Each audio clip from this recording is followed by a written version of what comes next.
নমস্কার বন্ধুরা, আমার ইচ্ছেগুলোই স্বাগত জানাই। এখন আমি পাঠ করব কথাসাহিত্যিক শরৎচন্দ্র চট্টোপাধ্যায়ের লেখা উপন্যাস পণ্ডিত মশাই। আজ ষষ্ঠ পর্ব। মাসখানেক হইল কুঞ্জনাথের বিবাহ হইয়া গিয়াছে। বৃন্দাবন সেই দিন হইতে আর আসে নাই। বিবাহের দিনেও জ্বর হইয়াছে বলিয়া অনুপস্থিত ছিল। মা চরণকে লইয়া শুধু সেই দিনটার জন্য আসিয়াছিলেন, কারণ গৃহদেবতা ফেলিয়া রাখিয়া কোথাও তাহার থাকিবার জো ছিল না। শুধু চরণ আরও ৫-৬ দিন ছিল। মনের মতন নতুন মা পাইয়াই হোক বা নদীতে স্নান করিবার লোভেই হোক, সে ফিরিয়া যাইতে চাহে নাই। পরে তাহাকে জোর করিয়া লইয়া যাওয়া হইয়াছিল। সেই অবধি কুসুমের জীবন দুর্বিষহ হইয়া উঠিয়াছিল। এই বিবাহ না হইতেই সে যে সমস্ত আশঙ্কা করিয়াছিল, তাহাই এখন অক্ষরে অক্ষরে ফলিবার উপক্রম করিতেছিল। দাদাকে সে ভালো মতোই চিনিত। ঠিক বুঝিয়াছিল দাদা শাশুড়ির পরামর্শে এই দুঃখ কষ্টের সংসার ছাড়িয়া ঘর জামাই হইবার জন্য ব্যগ্র হইয়া উঠিবে। ঠিক তাহাই হইয়াছিল। যে মাথায় টোপর পরিয়া কুঞ্জ বিবাহ করিতে গিয়াছিল, সেই মাথায় আর ধামা বহিতে চাহিল না। নলডাঙার লোক শুনিলে কি বলিবে? বিবাহের সময় বৃন্দাবনের জননী কৌশল করিয়া কিছু নগদ টাকা দিয়াছিলেন। তাহাতে কিছু মাল খরিদ করিয়া বাহিরে পথের ধারে একটা চালা বাঁধিয়া সে মণিহারির দোকান খুলিয়া বসিল। ১ পয়সাও বিক্রি হইল না, অথচ এই ১ মাসের মধ্যেই সে নতুন জামাকাপড় পরিয়া জুতা পায়ে দিয়া ৩-৪ বার শ্বশুরবাড়ি যাতায়াত করিল। পূর্বে কুঞ্জ কুসুমকে ভারী ভয় করিত, এখন আর করে না। চাল ডাল নাই জানাইলে সে চুপ করিয়া দোকানে গিয়া বসে, না হয় কোথায় সরিয়া যায়। সমস্ত দিন আসে না। চারিদিকে চাহিয়া কুসুম প্রমাদ গণিল। তাহার যে কয়েকটি জমানো টাকা ছিল, তাহাই খরচ হইয়া প্রায় নিঃশেষ হইয়া আসিল। তথাপি কুঞ্জ চোখ মেলিল না। নতুন দোকানে বসিয়া সারা দিন তামাক খায় এবং ঝিমায়। লোক জুটিলে শ্বশুরবাড়ির গল্প এবং নতুন বিষয় আশয়ের ফর্দ তৈয়ার করে। সেদিন সকালে উঠিয়া কুঞ্জ নূতন বার্নিশ করা জুতায় তেল মাখাইয়া চকচকে করিতেছিল। কুসুম রান্নাঘর হইতে বাহিরে আসিয়া ক্ষণকাল চাহিয়া কহিল, আবার আজও নলডাঙায় যাবে বুঝি? হুঁ বলিয়া কুঞ্জ নিজের মনে কাজ করিতে লাগিল। খানিক পরে কুসুম মৃদুস্বরে কহিল, সেখানে এই তো সেদিন গিয়েছিলে দাদা, আজ একবার আমার চরণকে দেখে এসো। অনেকদিন ছেলেটার খবর পাইনি, বড় মন খারাপ হয়ে আছে। কুঞ্জ উত্ত্যক্ত হইয়া কহিল, তোর সবটাতেই মন খারাপ হয়, সে ভালো আছে। কুসুমের রাগ হইল, কিন্তু সংবরণ করিয়া বলিল, ভালোই থাক, তবু একবার দেখে এসোগে। শ্বশুরবাড়ি কাল যেও। কুঞ্জ গরম হইয়া উঠিল, কাল গেলে কি করে হবে? সেখানে একটি পুরুষ মানুষ পর্যন্ত নেই। ঘর বাড়ি বিষয় আশয় কি হচ্ছে না হচ্ছে, সব ভার আমার মাথায়। আমি একা মানুষ, কত দিক সামলাবো বলতো? দাদার কথার ভঙ্গিতে এবার কুসুম রাগিয়াও হাসিয়া ফেলিল। হাসিতে হাসিতে বলিল, পারবে সামলাতে দাদা? তোমার পায়ে পড়ি, আজ একটিবার যাও। কি জানি কেন সত্যিই তার জন্য বড় মন কেমন করছে। কুঞ্জ জুতা জোড়াটা হাত দিয়া ঠেলিয়া অতি রুক্ষস্বরে কহিল, আমি পারব না যেতে।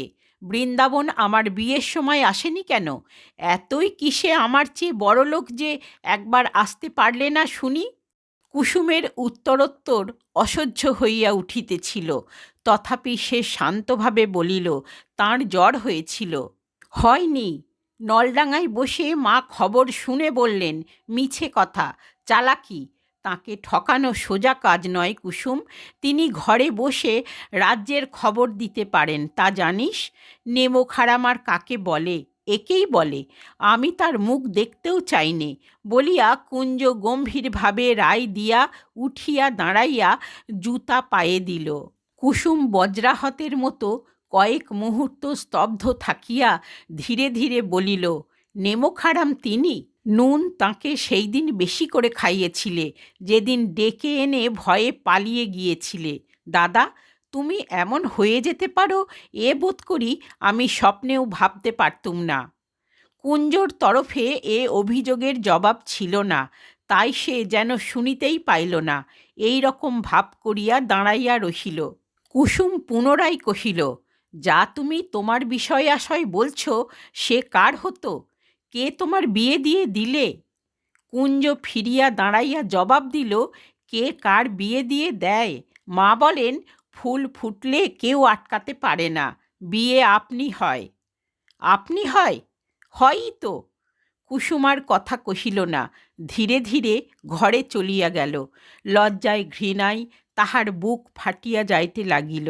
ছি ছি, এসব কথা যদি তাহারা শুনিতে পান, শুনিলে প্রথমেই তাহাদের মনে হইবে এই দুটি ভাই বোন এক ছাঁচে ঢালা। মিনিট 20 পরে নতুন জুতার মচমচ শব্দ শুনিয়া কুসুম বাহিরে আসিয়া জিজ্ঞাসা করিল, কবে ফিরবে? কাল সকালে। আমাকে বাড়িতে একা ফেলে রেখে যেতে তোমার ভয় করে না? লজ্জা হয় না? কেন, এখানে কি বাঘ ভাল্লুক আছে যে তোকে খেয়ে ফেলবে? আমি সকালেই তো ফিরে আসব বলিয়া কুঞ্জ শ্বশুরবাড়ি চলিয়া গেল। কুসুম ফিরিয়া গিয়া জ্বলন্ত উনানে জল ঢালিয়া দিয়া বিছানায় আসিয়া শুইয়া পড়িল। অনুতপ্ত দুষ্কৃতকারী নিরুপায় হইলে যেমন করিয়া নিজের অপরাধ স্বীকার করে, ঠিক তেমনি মুখের চেহারা করিয়া বৃন্দাবন জননীর কাছে আসিয়া বলিল, আমাকে মাপ করো মা, হুকুম দাও আমি খুঁজে পেতে তোমাকে একটি দাসী এনে দিই। চিরকাল এই সংসার ঘাড়ে নিয়ে তোমাকে সারা হয়ে যেতে আমি কিছুতেই দেব না। মা ঠাকুর ঘরে পূজার সাজ প্রস্তুত করিতেছিলেন। মুখ তুলিয়া বলিলেন, কি করবি? তোমার দাসী আনব, যে চরণকে দেখবে, তোমার সেবা করবে, আবশ্যক হলে এই ঠাকুর ঘরের কাজ করতেও পারবে। হুকুম দেবে তো মা? প্রশ্ন করিয়া বৃন্দাবন উৎসুক ব্যথিত দৃষ্টিতে জননীর মুখের পানে চাহিয়া রহিল। মা এবার বুঝিলেন, কারণ স্বজাতি ভিন্ন এ ঘরে প্রবেশাধিকার সাধারণ দাসীর ছিল না। কিছুক্ষণ মৌন থাকিয়া জিজ্ঞাসা করিলেন, এ কি তুই সত্যি বলছিস বৃন্দাবন? সত্যি বই কি মা, ছেলেবেলা মিথ্যা বলে থাকি তো সে তুমি জানো, কিন্তু বড় হয়ে তোমার সামনে কখনো তো মিথ্যে বলিনি মা। আচ্ছা, ভেবে দেখি বলিয়া মা একটু কাজে মন দিলেন। বৃন্দাবন সম্মুখে আসিয়া বলিল, সে হবে না মা, তোমাকে আমি ভাবতে সময় দেব না। যা হোক, একটা হুকুম নিয়ে এ ঘর থেকে বার হব বলে এসেছি, হুকুম নিয়েই যাব। কেন ভাবতে সময় দিবি নে? তার কারণ আছে মা, তুমি ভেবেচিন্তে যা বলবে সে শুধু তোমার নিজের কথাই হবে, আমার মায়ের হুকুম হবে না। আমি ভালো মন্দ পরামর্শ চাই নে, শুধু অনুমতি চাই। মা মুখ তুলিয়া ক্ষণকাল চাহিয়া থাকিয়া বলিলেন, কিন্তু একদিন যখন অনুমতি দিয়েছিলুম, সাধাসাধি করেছিলুম, তখন তো শুনিসনি বৃন্দাবন? তা জানি, সেই পাপের ফলই এখন চারিদিক থেকে ঘিরে ধরেছে বলিয়া বৃন্দাবন মুখ নত করিল। সে যে এখন শুধু তাহাকেই সুখী করিবার জন্য এই প্রস্তাব উত্থাপন করিয়াছে এবং ইহা কাজে পরিণত করিতে তাহার যে কিরূপ বাজিবে ইহা নিশ্চিত বুঝিয়া মার চোখে জল আসিল। তিনি সংক্ষেপে কহিলেন, এখন থাক বৃন্দাবন, দুদিন পরে বলবো। বৃন্দাবন জিদ করিয়া কহিল, যে কারণে ইতস্তত করছো মা, তা দুদিন পরেও হবে না। যে তোমাকে অপমান করেছে, ইচ্ছে হয় তাকে তুমি ক্ষমা করো, কিন্তু আমি করব না। আর পারি নে মা, আমাকে অনুমতি দাও, আমি একটু সুস্থ হয়ে বাঁচি। মা মুখ তুলিয়া আবার চাহিলেন। ক্ষণকাল ভাবিয়া একটা দীর্ঘ নিঃশ্বাস ফেলিয়া বলিলেন, আচ্ছা, অনুমতি দিলুম। এ নিঃশ্বাসের মর্ম বৃন্দাবন বুঝিল, কিন্তু সেও আর কথা কহিল না। নিঃশব্দে পায়ে মাথা ঠেকাইয়া পায়ের ধুলা মাথায় লইয়া ঘরের বাহিরে আসিয়া দাঁড়াইল। পণ্ডিত মশাই, আপনার চিঠি বলিয়া পাঠশালের এক ছাত্র আসিয়া একখানা পত্র হাতে দিল। মা ভিতর হইতে জিজ্ঞাসা করিলেন, কার চিঠি বৃন্দাবন? জানি নে মা, দেখি বলিয়া বৃন্দাবন অন্য মনস্কের মতো নিজের ঘরে চলিয়া গেল। খুলিয়া দেখিল মেয়েলি অক্ষরে পরিষ্কার স্পষ্ট লেখা, কাটাকুটি নাই, বর্ণাশুদ্ধি নাই। উপরে শ্রীচরণ কমলেষু পাঠ লেখা আছে, কিন্তু নিচে দস্তখত নাই। কুসুমের হস্তাক্ষর সে পূর্বে না দেখিলেও তৎক্ষণাৎ বুঝিল ইহা তাহারই পত্র। সে লিখিয়াছে, দাদাকে দেখিলে এখন তুমি আর চিনিতে পারিবে না। কেন, তাহা অপরকে কিছুতেই বলা যায় না।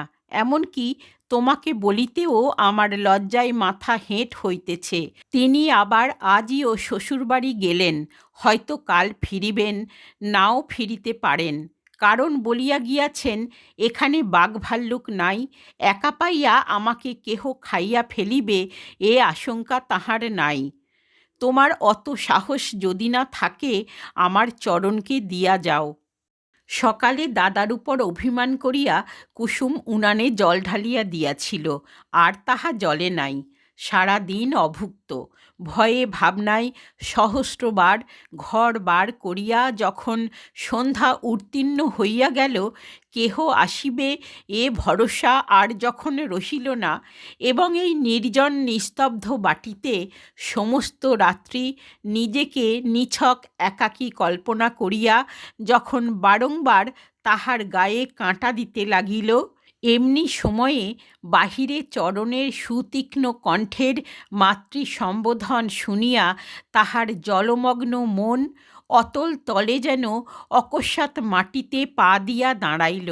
সে ছুটিয়া আসিয়া চরণকে কোলে তুলিয়া লইল, এবং তার মুখ নিজের মুখের উপর রাখিয়া সে যে একলা নহে ইহাই প্রাণ ভরিয়া অনুভব করিতে লাগিল। চরণ চাকরের সঙ্গে আসিয়াছিল। রাত্রে আহারাদির পরে কুঞ্জনাথের নূতন দোকানে তাহার স্থান করা হইল। বিছানায় শুইয়া ছেলেকে বুকের কাছে টানিয়া কুসুম নানাবিধ প্রশ্ন করিয়া শেষে চুপি চুপি জিজ্ঞাসা করিল, হ্যাঁ চরণ, তোমার বাবা কি করছেন?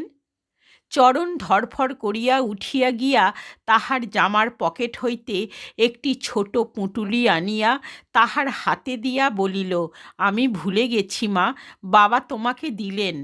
কুসুম হাতে লইয়া বুঝিল তাহাতে টাকা আছে। চরণ কহিল, দিয়েই বাবা চলে গেলেন। কুসুম ব্যগ্র হইয়া জিজ্ঞাসা করিল, কোথা থেকে চলে গেলেন রে? চরণ হাত তুলিয়া বলিল, ওই যে হোথা থেকে। এপারে এসেছিলেন তিনি? চরণ মাথা নাড়িয়া কহিল, হ্যাঁ এসেছিলেন তো। কুসুম আর প্রশ্ন করিল না, নিদারুণ অভিমানে স্তব্ধ হইয়া পড়িয়া রহিল।